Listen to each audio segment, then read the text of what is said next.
لقد كان لكم في رسول الله أسوة حسنة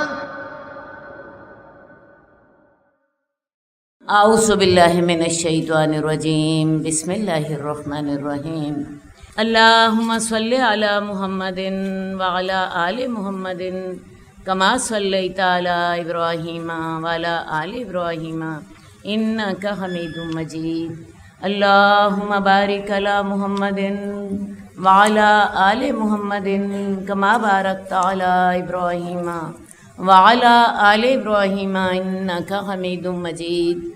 حدیث نمبر 660 ابو ہریرہ سے روایت ہے کہ رسول اللہ صلی اللہ علیہ وآلہ وسلم نماز فجر کی آخری رکعت میں رکوع سے سر اٹھاتے تو دعائے قنوت کرتے۔ اب ایک تو دعائے قنوت وہ ہے جو ہم وطروں میں پڑھتے ہیں، اور ایک دعائے قنوت وہ ہے جس کا ذکر اس حدیث میں ہے۔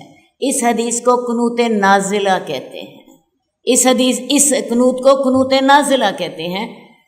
قنوت نازلہ رسول اللہ صلی اللہ علیہ وسلم نے ایسے موقعوں پر پڑھی ہے جب مسلمانوں پر کوئی اجتماعی آفت آ جاتی، کوئی اجتماعی مصیبت آ جاتی، تو رسول اللہ صلی اللہ علیہ وآلہ وسلم یہ قنوت نازلہ جو ہے یہ پڑھا کرتے۔ یہ قنوت نازلہ آپ نے اس وقت پڑھی جب کہ بنو لہجان والا واقعہ ہوا اور رجی والا واقعہ ہوا۔ یہ واقعات کی میں تھوڑی سی آپ کو تفصیل بتا دوں۔ غزوہ احد میں کفار نے مسلمانوں کو نقصان پہنچایا، 70 مسلمان شہید ہو گئے۔ کفار کا خیال تھا کہ شاید ہم نے مسلمانوں کو نقصان پہنچایا ہے، جبکہ قرآن مجید ہمیں بتاتا ہے کہ یہ نقصان مسلمانوں کو اپنی کمزوری کی وجہ سے ہوا۔ مسلمانوں نے رسول اللہ صلی اللہ علیہ وآلہ وسلم کی نافرمانی کی اور دنیا کی محبت میں پڑ گئے، جس کی وجہ سے غافل ہو گئے، اور کفار نے مسلمانوں کو غافل پا کر پیچھے سے حملہ کر دیا۔ بہرحال جب مسلمان 70 کی تعداد میں شہید ہو گئے تو کفار کو بڑا حوصلہ ہو گیا کہ کوئی بات نہیں، جنگ بدر میں اگر مسلمانوں نے ہمیں نقصان پہنچایا تھا تو جنگ احد میں ہم نے اس کا بدلہ لے لیا ہے۔ اس کے بعد ان کے حوصلے بلند ہو گئے۔ غزوہ احد کے بعد ہی یہ واقعہ رجی بھی ہوا اور بنو لہجان والا واقعہ بھی ہوا۔ ہوا یہ کہ ایک واقعے میں رسول اللہ صلی اللہ علیہ وآلہ وسلم نے 10 علماء کو بھیجا دین کی دعوت دینے کے لیے، لیکن کفار نے کیا کیا؟ ان کو دھوکے کے ساتھ قتل کر دیا۔ صرف ان میں سے 3 یا 2 شخص بچے، اور جو واقعہ رجی تھا اس میں یہ ہوا کہ 70 علماء کو رسول اللہ صلی اللہ علیہ وآلہ وسلم نے ایک علاقے کی طرف بھیجا ان لوگوں کی دعوت پر۔ آپ نے ان سے یہ وعدہ لیا کہ تم ان کو امان دو گے، لیکن انہوں نے کیا کیا؟ وعدہ کرنے کے باوجود دھوکہ دیا اور ان لوگوں کو دھوکے کے ساتھ شہید کر دیا۔ ان میں سے بھی 2 یا 3 آدمی بچے۔ تو آپ یوں سمجھ لیجئے کہ جو پہلا واقعہ میں نے آپ کو بتایا اس میں 7، اور یہ جو دوسرا واقعہ تھا اس میں 70 آدمی جو تھے، 70 میں سے 2 یا 3 بچے، تو یہ تقریباً 70 لوگ جو تھے یہ شہید ہو گئے، 70 سے زیادہ شہید ہو گئے۔ تو رسول اللہ صلی اللہ علیہ وسلم کو اللہ تعالیٰ نے وحی کے ذریعے بتا دیا۔ آپ کو اتنا دکھ ہوا، اتنا صدمہ پہنچا کہ آپ ان قبائل کے لیے جنہوں نے یہ ظلم ڈھایا تھا ان کے لیے آپ نماز میں 1 مہینے سے زائد دعا کرتے رہے، اور یہ دعا جو تھی آپ نے ریل، زکوان اور بنو اسیہ کا نام لے لے کر آپ نے ان کے لیے بد دعا کی، اللہ تعالیٰ ان کو برباد کر دے، ان کو ہلاک کر دے، کیونکہ انہوں نے مسلمانوں کو نقصان پہنچایا ہے۔ تو اس کا نام ہے قنوت نازلہ۔ یہ رسول اللہ صلی اللہ علیہ وآلہ وسلم یہ دعائے قنوت جو تھی یہ فجر کی دوسری رکعت میں پڑھتے تھے، اور رکوع کے بعد پڑھتے تھے، با جماعت پڑھتے تھے۔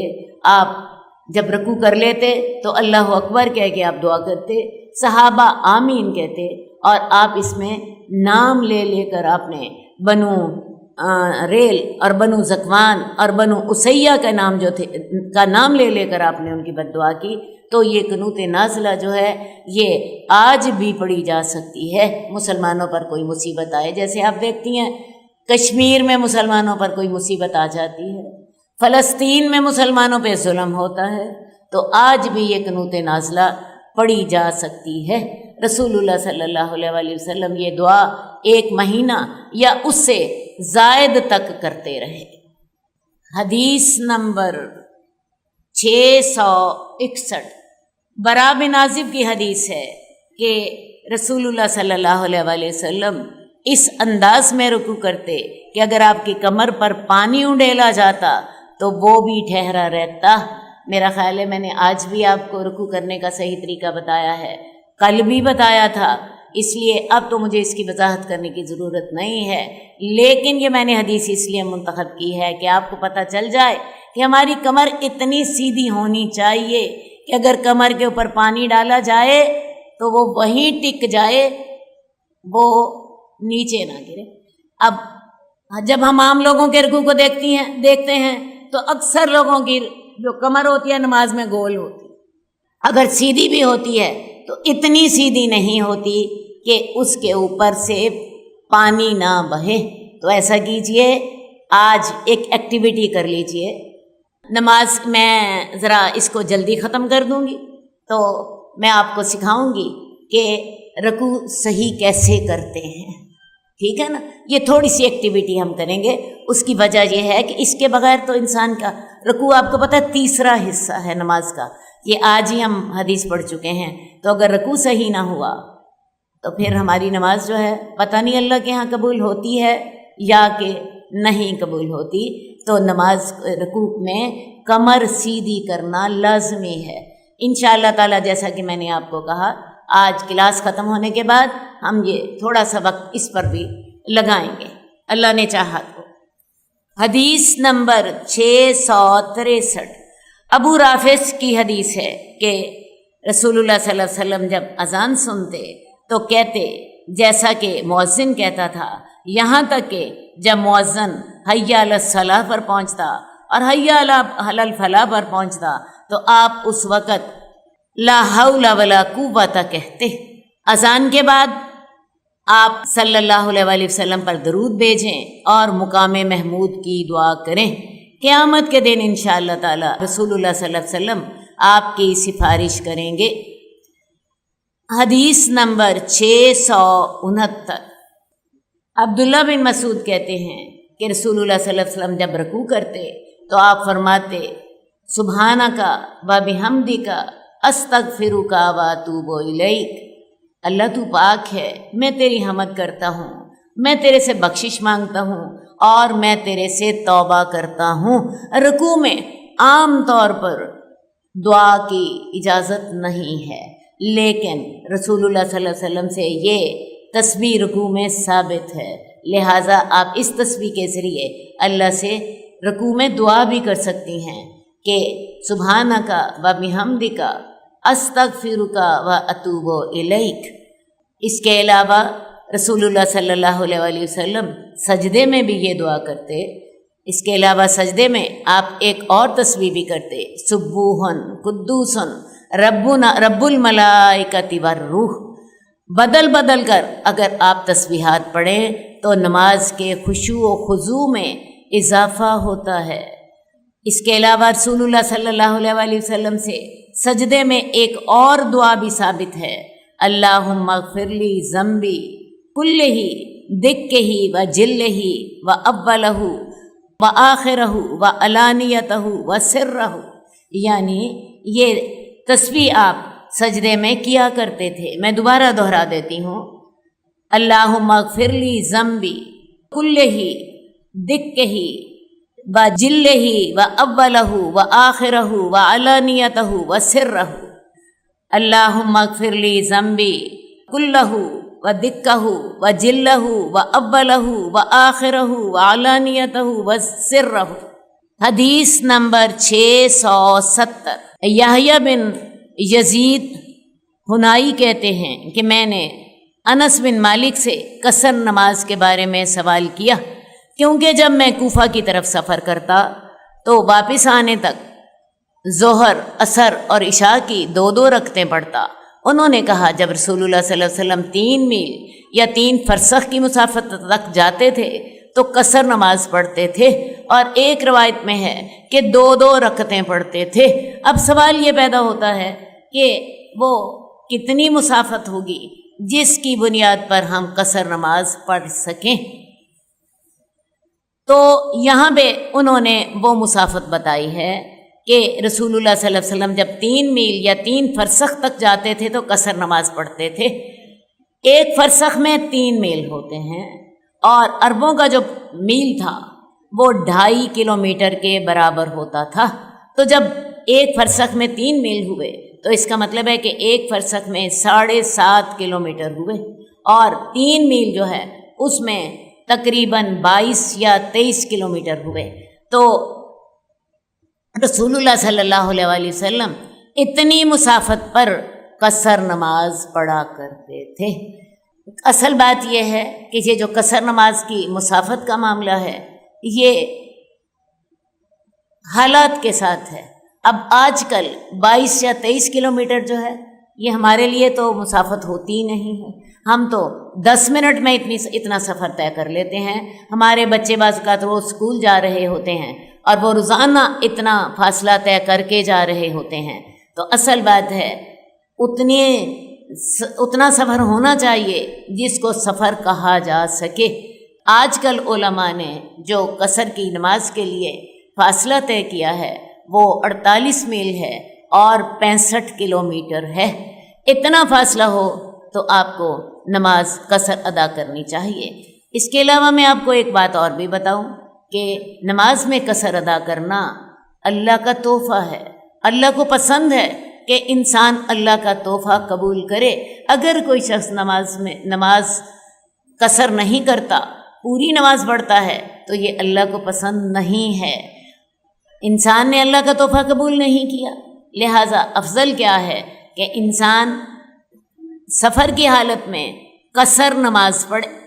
اب پہلا سوال تو یہی تھا کہ کتنی مسافت پر نماز قصر پڑھی جائے گی، وہ میں نے آپ کو بتا دیا۔ اب اگلا سوال یہ ہے کہ کتنے قیام پر نماز قصر کی جائے گی؟ سب سے کم 3 دن۔ اگر کسی نے 3 دن ٹھہرنا ہے تو ضرور نماز قصر کرے۔ باقی علماء نے 15 دن تک اجازت دی ہے کہ اگر 15 دن تک بھی کسی کا قیام کا ارادہ ہے تو وہ نماز قصر کر سکتا ہے۔ یعنی اگر کسی نے پہلے دن سے ہی 16 دن ٹھہرنے کا ارادہ کیا تو پھر وہ نماز پوری پڑھے۔ لیکن اس میں بھی ایک اور تفصیل بھی ہے۔ فرض کیا آپ کا ارادہ 15 دن ٹھہرنے کا تھا، لیکن آپ کو ٹکٹ ہی نہیں مل رہی، ٹکٹ ملتے ملتے آپ کو 2 دن اور لگ گئے ہیں، اور آپ اس انتظار میں ہیں کہ مجھے آج ٹکٹ ملے تو میں آج نکل جاؤں۔ جتنے دن آپ کو ٹکٹ نہیں ملتی، وہ 2 دن ہیں، 4 دن ہیں، 5 دن ہیں، 6 دن ہیں، تب تک آپ قصر نماز ہی پڑھتے رہیں گے۔ ہاں، اگر شروع سے ہی آپ نے 15 دنوں سے زیادہ کا ارادہ کیا تھا تو پھر پہلے دن سے ہی پوری نماز پڑھیے۔ اب نماز قصر کے کچھ اور مسائل۔ قصر ہم نے کہاں کرنا ہے اور کہاں نہیں کرنا، اس سلسلے میں ایک بات آپ پہ واضح کر دوں کہ نماز قصر اپنے گھر میں نہیں ہوگی۔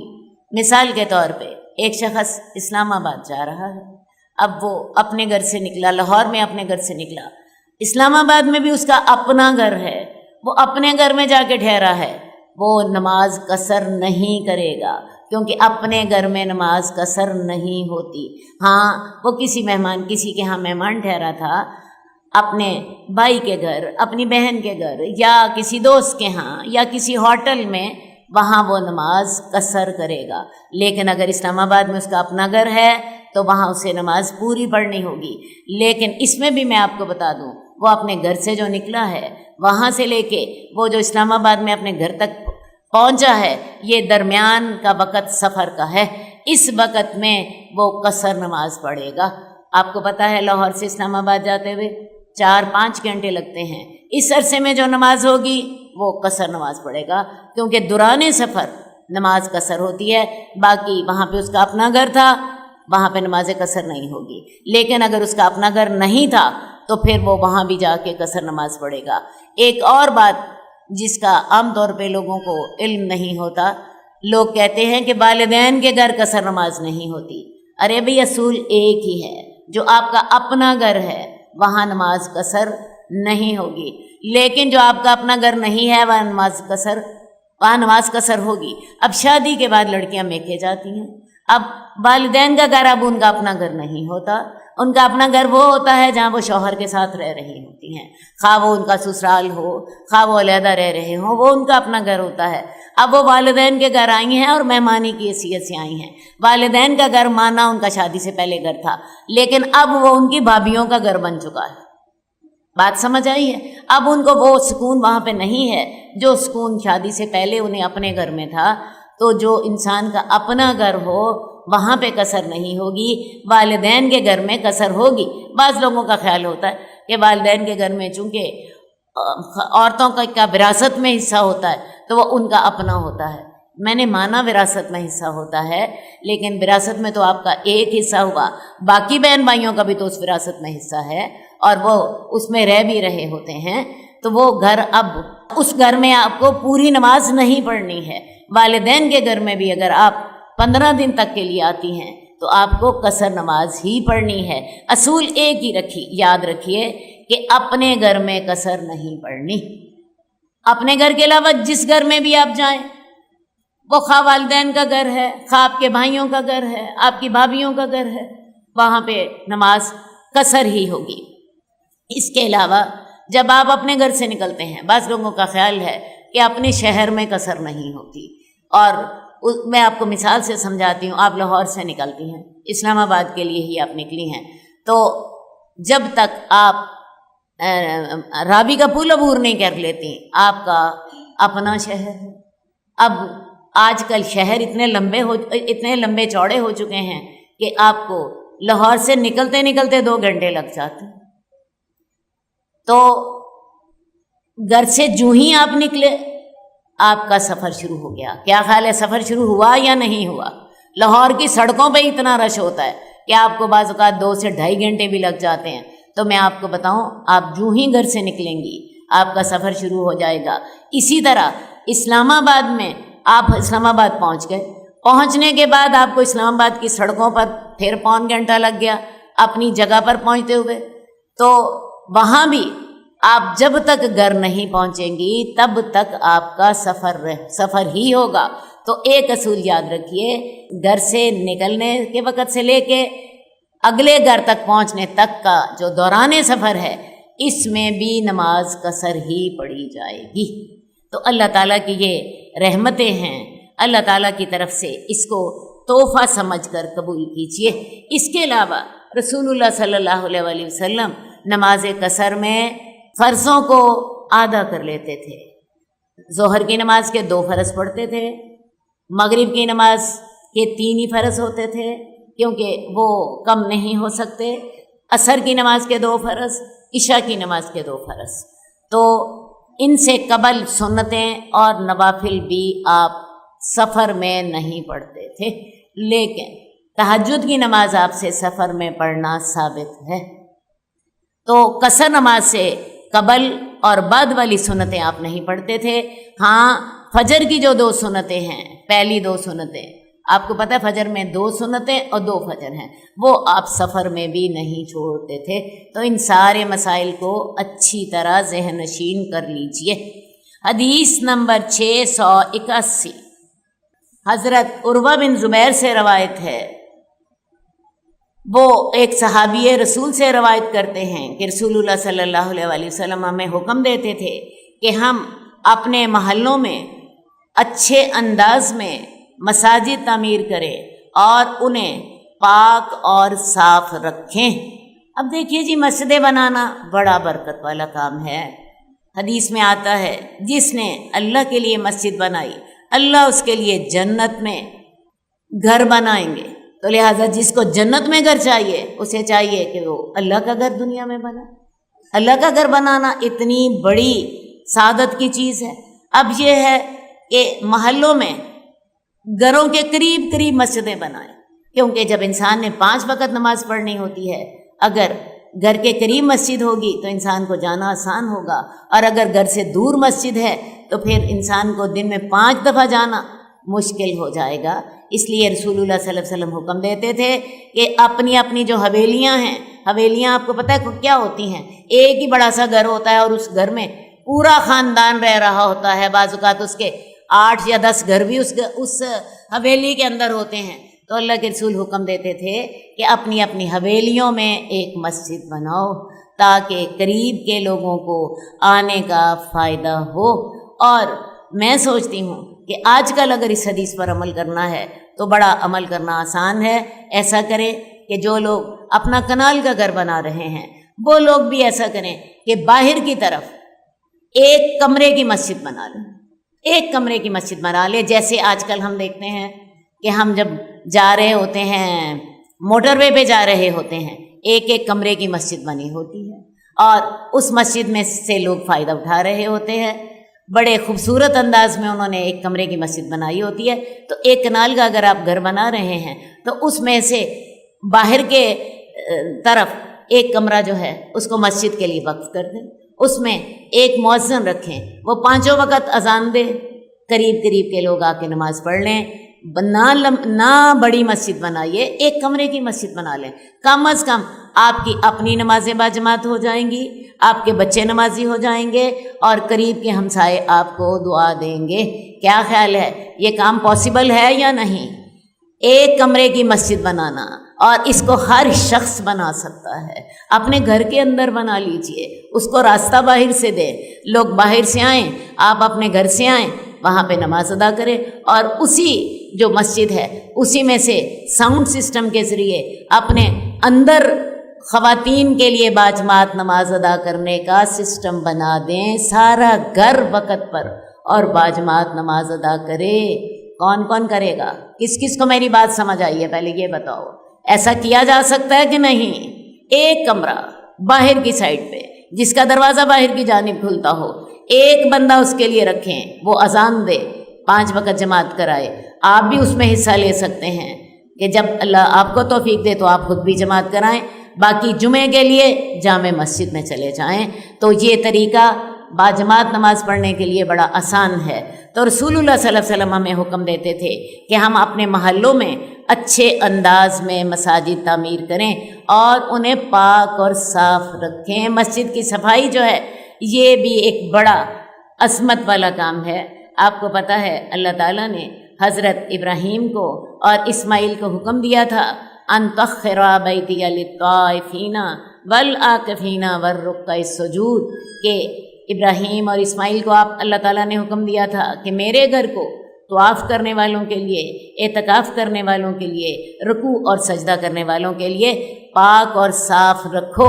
آپ اپنے گھر کی مسجد کو نمازیوں کے لیے صاف رکھیں، اس میں صفائی کا اہتمام کریں، اس میں خوشبو کا اہتمام کریں، اور اس میں باجماعت نماز جو ہے خود بھی ادا کریں، اور اس کے ساتھ میں نے جیسے کہ آپ کو بتایا اس کے اپنے ساؤنڈ سسٹم اپنے گھر کے کمرے میں یا گھر کے لاؤنج میں ایک ساؤنڈ سسٹم رکھ دیں، اور اسی نماز کی آواز جو ہے گھر میں بھی آ جائے۔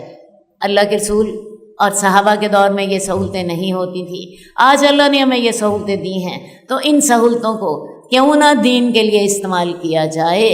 ہاں جی، کون کون نیت کرتا ہے؟ کون کون نیت کرتا ہے؟ ایک کمرہ وقف کر دیں اور اسی کمرے سے ساؤنڈ سسٹم لے کے خواتین کے لیے اندر انتظام کر دیں، کوئی مشکل مسئلہ نہیں۔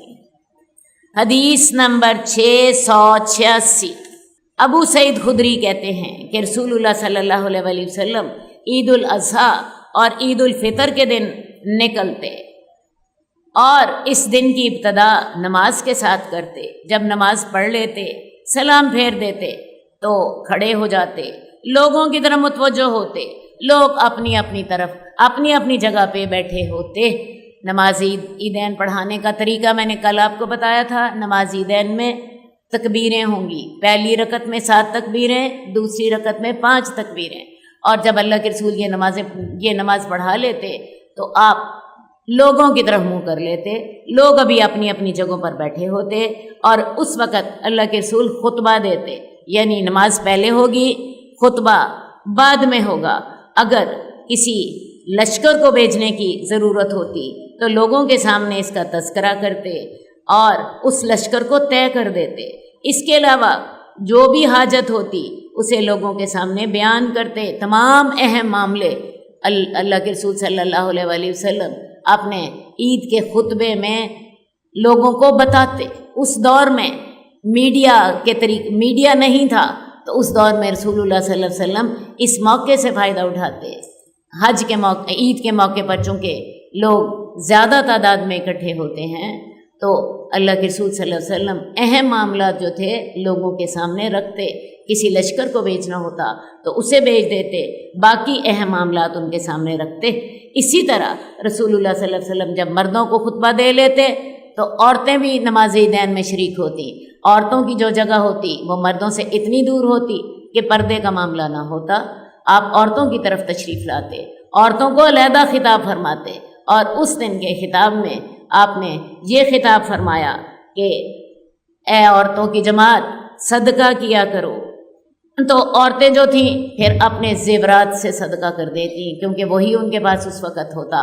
تو یہ جو آپ نے عورتوں سے خطاب کیا تھا، تصدقنا یا معاشر النساء، اے عورتوں کی جماعت صدقہ بہت کرو کیونکہ میں نے تمہیں دوزخ میں زیادہ دیکھا ہے۔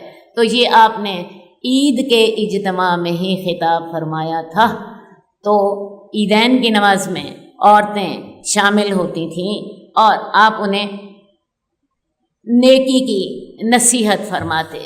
اللہم صلی علی محمد وعلی آل محمد کما صلیت علی ابراہیم وعلی آل ابراہیم انک حمید مجید۔ اللہم بارک علی محمد وعلی آل محمد کما بارکت علی ابراہیم وعلی آل ابراہیم انک حمید مجید۔ مولاي صل وسلم دائما ابدا على حبيبك خير الخلق كلهم۔ مولاي صل وسلم دائما ابدا على حبيبك خير الخلق كلهم۔ محمد سيد الكونين والثقلين، محمد سيد الكونين والثقلين والفريق